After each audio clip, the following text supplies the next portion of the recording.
Everyone, welcome back to my YouTube channel. हमारे पिछली video में हमने बात की थी इलीगल ऑब्जेक्ट एंड कंसीडरेशन की, यानी कि वो सिचुएशंस जहां पर ऑब्जेक्ट या फिर कंसीडरेशन इलीगल होने के कारण जो अग्रीमेंट है वो इलीगल हो जाता है और इस कारण वो एनफोर्सिबल नहीं रहता है।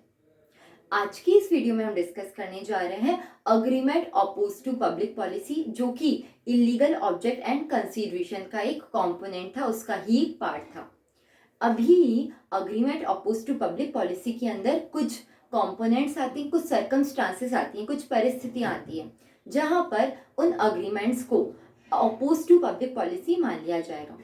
तो आज की इस वीडियो में हम वो सारी सिचुएशंस, वो सारी सर्कमस्टांसेस डिस्कस करने जा रहे हैं। तो शुरू करते हैं हमारा ये वीडियो। पहली जो स्थिति है, पहला जो सिचुएशन है वो है ट्रेडिंग विद एनिमी, यानी कि अगर आप एनिमी के साथ में ट्रेड करते हो, कॉन्ट्रैक्ट करते हो, दुश्मन के साथ में आप अगर ट्रेड करते हो तो ऐसे में वो जो अग्रीमेंट है वो अपोज टू पब्लिक पॉलिसी माना जाएगा। अब दुश्मन के साथ में ट्रेड करने का मतलब क्या हुआ? हर वो कंट्री जो कि इंडिया के द्वारा दुश्मन, एनिमी डिक्लेयर की गई है, उसके सिटीजन से अगर आप कोई अग्रीमेंट करते हो तो ऐसे में वो अग्रीमेंट जो है वो agreement oppose to public policy माना जाएगा। फॉर एग्जाम्पल, करगिल वॉर के समय पर इंडिया ने पाकिस्तान को एनिमी कंट्री डिक्लेयर किया हुआ था। तो ऐसे में आप अगर एनिमी कंट्री के किसी भी सिटीजन के साथ में कोई अग्रीमेंट में एंटर करते हो तो वो illegal agreement, agreement oppose to public policy माना जाएगा। और अगर आपने पहले ही कोई अग्रीमेंट किया हुआ है तो ऐसे में वो अग्रीमेंट जो है वो वॉइड हो जाएगा, क्योंकि आपने अग्रीमेंट किया हुआ है, उसे पूरा करना बाकी है। तो उस अग्रीमेंट को पूरा करने से पहले पहले अगर कोई कंट्री एनिमी कंट्री डिक्लेयर हो जाती है तो ऐसे में वो जो कंट्री है वो उसके सिटीजन के साथ में आपने जो भी अग्रीमेंट किया है वो वॉइड हो जाएगा, उसका लीगल इफेक्ट नहीं रहेगा। ये हुआ हमारा फर्स्ट सर्कमस्टांस। दूसरा जो अग्रीमेंट है जो अपोज टू पब्लिक पॉलिसी माना जाता है वो है स्टिफलिंग प्रोसिक्यूशन। स्टिफलिंग प्रोसिक्यूशन का मतलब होता है जो कोर्ट में प्रोसीडिंग्स दायर की गई हैं उन्हें ड्रॉप कराने के लिए अग्रीमेंट, यानी कि प्रोसिक्यूशन को स्टिफर, रोकने का, खत्म करने का अग्रीमेंट। इसका मतलब क्या हुआ? पहले हमें ये समझना होगा कि ऑफेंस जो होते हैं वो दो तरीके के होते हैं, public offence and civil offence. Civil offence वो ऑफेंस होते हैं जो दो लोगों के आपसी डिस्प्यूट्स होते हैं, और पब्लिक ऑफेंस वो ऑफेंस होते हैं जो कि कुछ खतरनाक कैटेगरी के क्राइम है या फिर ऑफेंस है। ठीक है, तो ऐसे में अगर कोई पर्सन कोई पब्लिक ऑफेंस करता है तो वो ऑफेंस जो है वो क्राइम अगेंस्ट सोसाइटी माना जाता है। यानी कि अगर ए ने मान लो बी का मर्डर किया है तो सिर्फ ए ने सिर्फ बी के खिलाफ ही क्राइम नहीं किया है, ये माना जाएगा कि ए जो है उसने पूरी सोसाइटी, पूरी समाज के खिलाफ क्राइम किया है। ए जो है पूरे समाज के लिए हार्मफुल, एक डेंजरस पर्सन है। तो ऐसे में ये होते हैं पब्लिक ऑफेंस। सिविल ऑफेंस होते हैं लोगों के आपसी disputes, for example consumer disputes. अब यहाँ पर हमें ये समझना होगा कि जो सिविल डिस्प्यूट्स होते हैं, सिविल ऑफेंस होते हैं, वो अगर उसके खिलाफ अगर कोई प्रोसीडिंग्स चल रही है कोर्ट में तो उन्हें आउट ऑफ द कोर्ट जाकर सेटल किया जा सकता है, उसमें कोई भी गलत चीज नहीं है। लेकिन अगर आप पब्लिक ऑफेंस जो है उससे रिलेटेड जो प्रोसीडिंग्स चल रही है उन्हें स्टिफर करने की कोशिश करते हैं, उन्हें खत्म करने की कोशिश करते हैं। मान लो ए जो है उसने बी का मर्डर किया, ए ने बी की फैमिली को एक अमाउंट ऑफर किया, किस चीज के बदले? कि मेरे खिलाफ जो आपने प्रोसीडिंग्स फाइल किए कोर्ट में उसे वापस ले लो, उसे ड्रॉप कर दो। और बी जो है उसकी फैमिली इस अग्रीमेंट के लिए राजी हो जाती है, यानी कि वो अमाउंट लेकर ये जो प्रोसीडिंग्स की गई है उन्हें ड्रॉप करने के लिए अगर मान जाती है, ये जो अग्रीमेंट होता है ये agreement oppose to public policy माना जाएगा। क्योंकि किसी पर्सन ने अगर पब्लिक ऑफेंस किया है, कोई ऐसा क्राइम किया है और उसके खिलाफ जो प्रोसीडिंग्स चल रही है उसे आप ड्रॉप करने का अगर अग्रीमेंट कर रहे हो तो आप किसी ऐसे हार्मफुल, डेंजरस नेचर का जो पर्सन है उसे बचा रहे हो। तो ऐसे में ऐसा जो अग्रीमेंट है उसे पूरी तरीके से इलीगल माना जाएगा, वो वॉइड होगा। तो ये हुआ हमारा दूसरा सर्कमस्टांस। अगला जो agreement oppose to public policy माना जाता है वो है maintenance and champerty. Maintenance and champerty होता क्या है, एक एग्जांपल के साथ में समझते हैं। पहला समझते हैं मेंटेनेंस। मान लो ए और बी दो पर्सन्स हैं और दोनों के बीच में कोई झगड़ा था और मैटर कोर्ट के पास चला गया। तो कोर्ट में ये जो मैटर है वो पेंडिंग है। ये जो इनके बीच में डिस्प्यूट है वो आउट ऑफ द कोर्ट जाकर सेटल किया जा सकता है, आपस में वो सेटल कर सकते हैं। लेकिन सी जो है, सी ने ए को एक अमाउंट ऑफर किया है इसलिए सो दैट ए जो है बी के खिलाफ इस केस को चला सके, इस केस को मेंटेन कर सके। तो ए और सी के बीच में जो अग्रीमेंट हुआ है ये मेंटेनेंस का अग्रीमेंट कहलाएगा। यानी कि सी जो है ए को अमाउंट ऑफर कर रहा है एज ए लीगल एक्सपेंस का रीइंबर्समेंट, सो दैट ए जो है वो बी के खिलाफ उस केस को चला कर रखे। ये है मेंटेनेंस। दूसरा होता है चैम्पेटिक। चैम्पेटी का मतलब होता है, मान लीजिए ए और बी जो है दोनों के बीच में कोई झगड़ा है, मैटर कोर्ट में है, और अगर ए केस जीत गया तो उसे कुछ कॉम्पनसेशन अवार्ड किया जाएगा, यानी कि बी से कुछ अमाउंट मिलेगा। तो ए और सी जो है उसके बीच में एक अग्रीमेंट हुआ है। अग्रीमेंट ये हुआ है कि सी जो है ए को लीगल एक्सपेंसेस का रीइंबर्समेंट देगा, सो दैट ए जो है बी के खिलाफ ये केस चला सके, और जब ए केस जीत जाएगा तो जो अमाउंट उसे एज ए प्रोसीड्स मिलेंगी ए और सी आपस में बांट लेंगे। तो अगर इस अमाउंट को बांटने का जो अग्रीमेंट होता है तो फिर ये कहलाता है चैम्पेटी। मेंटेनेंस में सिर्फ केस को मेंटेन करने के लिए अमाउंट ऑफर किया जा रहा था, चैम्पेटी में अमाउंट ऑफर किया जा रहा है केस को चलाए रखने के लिए, सो दैट जब वो केस खत्म हो जाए उस पर्सन को जो पैसा मिले वो आपस में बांट लिया जाए। ये होता है चैम्पेटी। तो जनरली मेंटेनेंस एंड चैम्पेटी दोनों लीगल माने जाते हैं, उनमें कोई भी गलत चीज नहीं है। लेकिन दो केसेस में मेंटेनेंस एंड चैम्पेटी को ऑपोज टू पब्लिक पॉलिसी माना जाता है। पहला केस ये है जब ये मेंटेनेंस का अग्रीमेंट जो किया गया है वो किसी गलत मोटिव के साथ में, गलत इंटेंशन के साथ में, मेलाफाइड इंटेंशन के साथ में किया गया है। यानी कि पहला जो हमने अग्रीमेंट देखा जिसमें ए जो है वो सी से कुछ अमाउंट रिसीव कर रहा था, यहाँ पर अगर सी जो है वो ए को ये जो अमाउंट दे रहा है वो इसलिए दे रहा है सो दैट बी से जो सी की पर्सनल खुंदस है, आपसी जो पर्सनल ग्रजेस हैं वो निकल सकें। बी को वो परेशान करने के लिए ये अमाउंट दे रहा है ए को, सो दैट उसके खिलाफ केस चले और वो परेशान हो। तो यहाँ पर सी की जो इंटेंशन है वो गलत इंटेंशन है, मेलाफाइड इंटेंशन है। तो अगर ऐसी इंटेंशंस के साथ में कोई मेंटेनेंस का अग्रीमेंट किया गया है तो ये agreement oppose to public policy माना जाएगा। और उसी तरीके से दूसरा कोई अग्रीमेंट है जो कि गैम्बलिंग, बैटिंग के लिए, सट्टा लगाने के इंटेंशन से किया गया, यानी कि दो लोगों के बीच में कोई केस चल रहा है और उस केस पर कोई पर्सन सट्टा लगा रहा है और इसीलिए वो क्या कर रहा है, वो एक पर्सन को अमाउंट दे रहा है सो दैट ये केस चल सके और ये पर्सन अमाउंट जीत सके, क्योंकि इस पर्सन ने जो अमाउंट पे कर रहा है उसने आगे बैटिंग की हुई है दो लोगों के बीच में जो केस चल रहा है उससे रिलेटेड। तो ऐसे में भी ये जो अग्रीमेंट है वो ऑपोज टू पब्लिक पॉलिसी माना जाएगा। उसके अलावा अगर अग्रीमेंट अनरीजनेबल है, फॉर एग्जाम्पल जो हमने चैम्पेटी का एग्जाम्पल देखा था, वहां पर जो प्रोसीड्स थी वो आपस में बांटी जा रही थी। अब मान लो जो पर्सन ये अमाउंट ऑफर कर रहा है वो उस प्रोसीड्स का एक अनरीजनेबल प्रपोर्शन खुद के पास रख ले, मान लो 90% वो खुद के पास में रख ले और 10% जो है उस पर्सन को दे दे। तो ऐसे में ये जो अग्रीमेंट है ये ऑपोज टू पब्लिक पॉलिसी हो जाएगा, क्योंकि ये अग्रीमेंट जो है वो अनरीजनेबल है। तो यहाँ होता है हमारा मेंटेनेंस एंड चैम्पेटी खत्म। मेंटेनेंस एंड चैम्पेटी जनरली लीगल होते हैं, लेकिन अगर ये अनरीजनेबल है, गैम्बलिंग के मोटिव से किया गया है या फिर गलत इंटेंशंस के साथ में, किसी को परेशान करने की इंटेंशन के साथ में किया गया है, तो फिर ये ऑपोज टू पब्लिक पॉलिसी माना जाता है। अगला अग्रीमेंट जो ऑपोज टू पब्लिक पॉलिसी है वो है trafficking related to public offices and titles, यानी कि आप गवर्नमेंट ऑफिसेज से रिलेटेड और गवर्नमेंट के जो टाइटल्स होते हैं पद्म भूषण, पद्म विभूषण, उनसे रिलेटेड ट्रैफिकिंग नहीं कर सकते हो, यानी कि उनकी खरीद बेच नहीं कर सकते हो। पब्लिक पॉलिसी ये बोलती है कि ऐसी सारी पोजीशंस जिसमें पब्लिक इंटरेस्टेड है, यानी कि जो गवर्नमेंट के ऑफिसेस होते हैं, गवर्नमेंट की जो वैकेंसीज होती है, गवर्नमेंट जॉब्स होती हैं, वहाँ पर पब्लिक का इंटरेस्ट है और वहाँ पर सिर्फ वो ही लोग अपॉइंट होने चाहिए जो कि उसके लिए एलिजिबल है।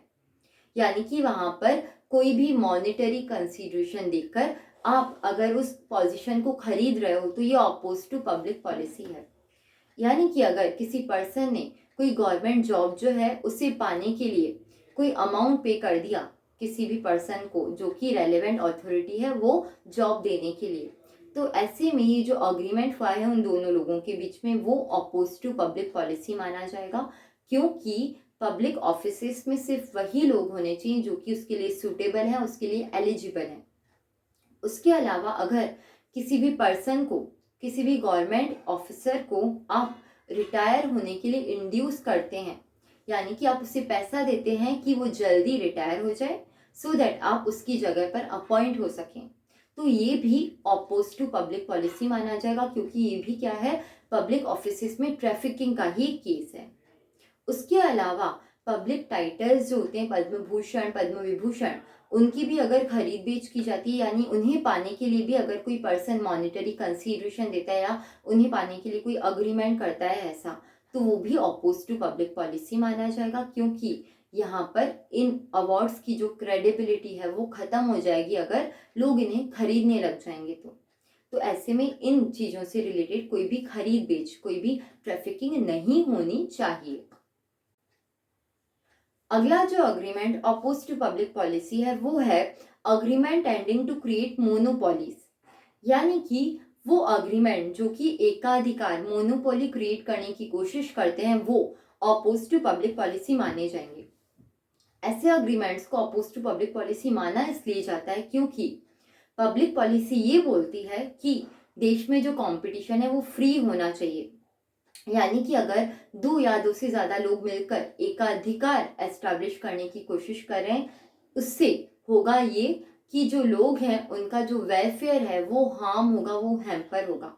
क्योंकि जैसे ही एकाधिकार होगा, जो सप्लायर है वो अपनी मर्जी चलाएगा और कस्टमर का जो बेनिफिट है, कंज्यूमर का जो बेनिफिट है वो हार्म हो जाएगा। तो ऐसे में दो या दो से ज्यादा लोग मिलकर कोई मोनोपोली किसी भी मार्केट में, किसी भी इंडस्ट्री में एकाधिकार जमाने की कोशिश करते हैं, तो वो अपोज टू पब्लिक पॉलिसी माना जाएगा, उसे इलीगल मान लिया जाएगा।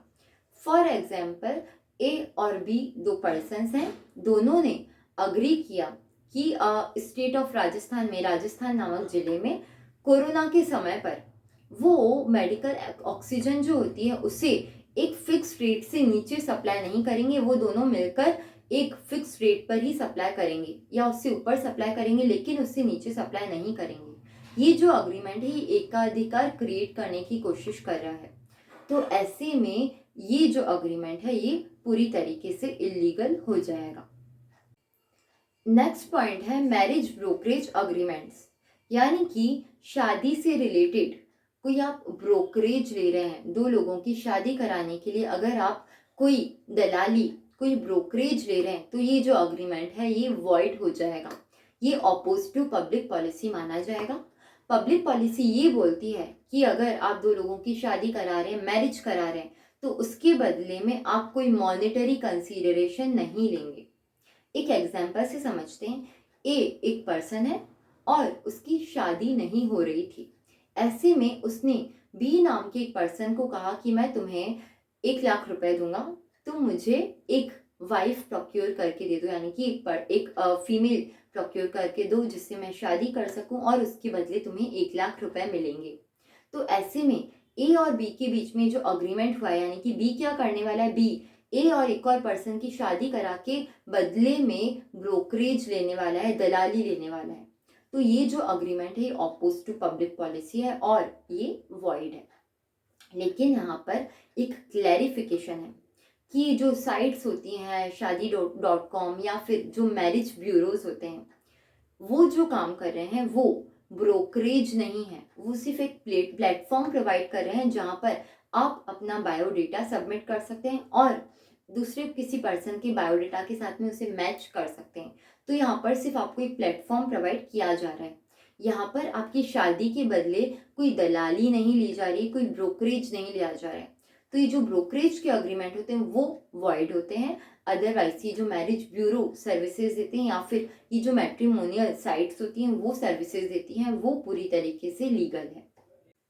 अगला अग्रीमेंट जो अपोज टू पब्लिक पॉलिसी है वो है interference with the course of justice, यानी कि हमारी जो न्याय प्रणाली है, न्याय की व्यवस्था है, जो जुडिशरी सिस्टम है, उसमें अगर आप इंटरफेरेंस करने की कोशिश करते हो, यानी कि कोई भी जुडिशियल ऑफिसर है उसे आप इन्फ्लुएंस करने की कोशिश करते हो, फॉर एग्जाम्पल आप जज को कोई ब्राइब देने की कोशिश करते हो या फिर किसी और जुडिशियल ऑफिसर को कोई रिश्वत देने की कोशिश करते हो सो दैट आपके फेवर में डिसीजन सुनाया जाए, या फिर जो दूसरा पर्सन है, जो आपका ओपोनेंट है, उसके खिलाफ कुछ किया जाए, तो फिर ये अग्रीमेंट जो है वो भी अपोज टू पब्लिक पॉलिसी माना जाएगा। क्योंकि पब्लिक पॉलिसी ये बोलती है कि न्याय व्यवस्था जो है वो एकदम सही से चलनी चाहिए, एकदम ऑनेस्टली चलनी चाहिए। और अगर उसे ही कोई पर्सन पैसे देकर इन्फ्लुएंस करने लगा तो देश में जुडिशरी जो है, हमारी न्याय व्यवस्था है, उसका कोई मतलब ही नहीं रह जाएगा। तो इसलिए अगर आप कोर्ट्स ऑफ जस्टिस के साथ में कोई इंटरफेरेंस करने की कोशिश करते हो तो वो agreement oppose to public policy और इलीगल माना जाएगा। अगला जो हमारा agreement oppose to public policy है वो है इंटरेस्ट अगेंस्ट ऑब्लिगेशन, यानी कि एक तरीके से ब्राइब, रिश्वत। आप कोई ऐसा ऑब्लिगेशन एक्वायर कर रहे हो। अगला जो agreement oppose to public policy है वो है इंटरेस्ट अगेंस्ट ऑब्लिगेशन, यानी कि ब्राइब या फिर रिश्वत। इसका मतलब ये है कि आप कोई ऐसा इंटरेस्ट एक्वायर कर रहे हो जो आपके ऑब्लिगेशन के विरुद्ध है। आपका ऑब्लिगेशन, आपकी ड्यूटी तो कुछ और है लेकिन आप कर कुछ और रहे हो, तो ये एक तरीके से रिश्वत है। और ये अग्रीमेंट जो आप करते हो वो अपोज टू पब्लिक पॉलिसी माना जाएगा, क्योंकि आपको वही करना चाहिए जो आपका ऑब्लिगेशन है। एक एग्जाम्पल के साथ में समझते हैं। ए एक कंपनी का मैनेजर है, बी एक आउटसाइडर है जो कि ए की कंपनी जो है उसके साथ में कोई टेंडर फिल करने वाला है, उसके साथ में कोई कॉन्ट्रैक्ट करने वाला है, लेकिन उस कॉन्ट्रैक्ट जो है वो उस बी को मिल जाए, इसके लिए वो श्योर होना चाहता है। और ऐसे में बी ए को एक अमाउंट ऑफर करता है सो दैट ए जो है कंपनी का मैनेजर वो बी के फेवर में ये जो कॉन्ट्रैक्ट है उसे दे दे। अब यहाँ पर एक ही ऑब्लिगेशन, एक ही ड्यूटी ये है कि कंपनी के लिए कॉन्ट्रैक्ट वो उस पर्सन को दे जो कंपनी के लिए बेस्ट है, यानी कि जो सबसे एलिजिबल पर्सन है उसे कॉन्ट्रैक्ट दिया जाए। लेकिन ए एक मॉनिटरी कंसीडरेशन के बदले, कुछ पैसों के बदले उस पर्सन को ये कॉन्ट्रैक्ट दे रहा है जो कि उसके लिए शायद एलिजिबल ही नहीं है। तो ये जो काम किया जा रहा है ये ए ने अपने ऑब्लिगेशन, अपनी ड्यूटी के विरुद्ध किया है। तो ये जो अग्रीमेंट है ऑपोज टू पब्लिक पॉलिसी माना जाएगा और इलीगल माना जाएगा। लास्ट जो हमारा अग्रीमेंट है वो है कंसीडरेशन अनलॉफुल इन पार्ट, यानी कि आपका जो कंसीडरेशन है जो आपको बदले में मिल रहा है वो पार्टली अनलॉफुल है। फॉर एग्जाम्पल ए और बी के बीच में एक अग्रीमेंट हुआ। ए जो है वो अपना घर बी को बेचने वाला है और बदले में बी से उसे 50 लाख रुपए तो कैश और 50 लाख रुपए की बैंड ड्रग्स मिलेंगे। तो ये जो अग्रीमेंट है ये ऑपोज टू पब्लिक पॉलिसी माना जाएगा। क्यों? क्योंकि यहाँ पर कंसीडरेशन, जो 1 करोड़ का कंसीडरेशन मिलने वाला है, 50 लाख तो कैश में है लेकिन पार्टली 50 लाख जो है वो ड्रग्स उसे मिलने वाले हैं।